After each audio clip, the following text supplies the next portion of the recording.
que c'est désespérant de devoir commencer si souvent les humeurs du mercredi par des hommages. Cette fois, il s'agit de la pire tuerie antisémite de l'histoire des États-Unis et 11 personnes ont été tuées par pure haine du juif de l'autre.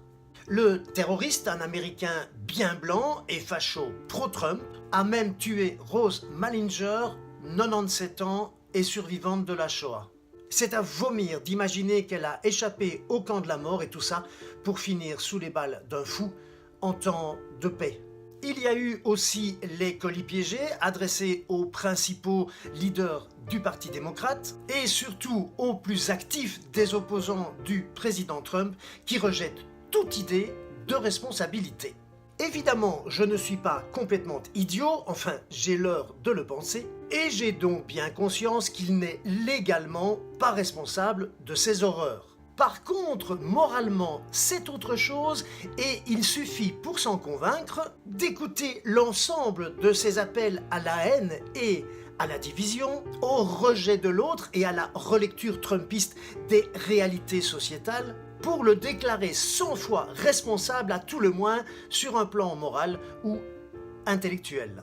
Nous verrons donc bien si les urnes le jugent de la même manière dans une semaine aux élections de mi-mandat.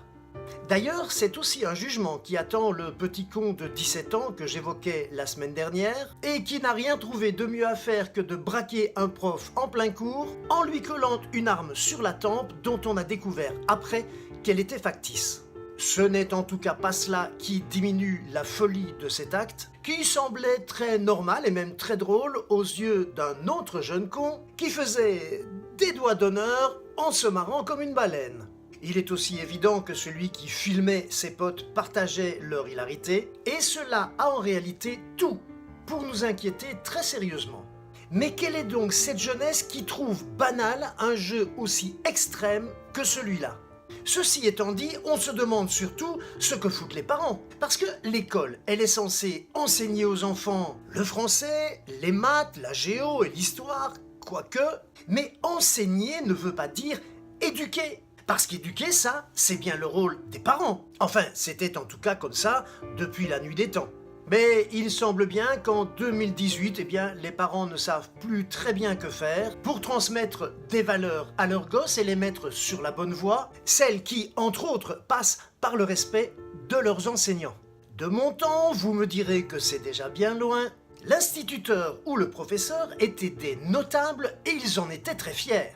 Mais pour connaître l'un ou l'autre enseignant, je les vois surtout aujourd'hui avoir peur. Alors, vous pensez bien que si c'est pour se retrouver avec une arme pointée sur la tempe régulièrement, on va vivre une sacrée crise des vocations.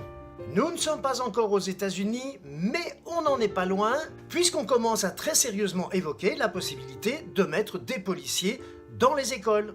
Ils feront alors un autre métier et seront en quelque sorte des teeny sitters. D'ailleurs, en parlant de ça, j'ai découvert un tout nouveau job, coordinatrice d'intimité. C'est sûrement la toute première profession post-MeToo. Oui, il s'agit d'une nouvelle fonction créée donc par la chaîne HBO pour s'assurer du consentement explicite des comédiens en cas de scène à caractère très intime, évidemment. Elle veillera donc, on ne sait trop comment, à ce qu'il n'y ait aucun abus pendant les scènes sexuelles, et la coordinatrice servira donc de tampon, si j'ose dire, entre production, réalisation et comédien. Elle devra donc s'assurer que tout se passe pour le mieux. Un partenaire qui entrerait en subite érection pourrait gêner sa partenaire, et les pauvres ont déjà aujourd'hui droit à un bon gros scotch sur le sgeg, comme on dit aujourd'hui, pour éviter que leurs membres actifs ne créent un malaise pendant les tournages. Et puis, souvenez-vous, j'ai bien dit coordinatrice, comme si le fait d'être un homme ne permettait en aucun cas de pratiquer ce nouveau métier. Décidément, vous le voyez, le sexisme se cache partout, et même chez les plus grands soutiens du mouvement MeToo. Mais attention, il ne faudrait pas que ça nous force à lancer #nouvelle ségrégation. À mercredi.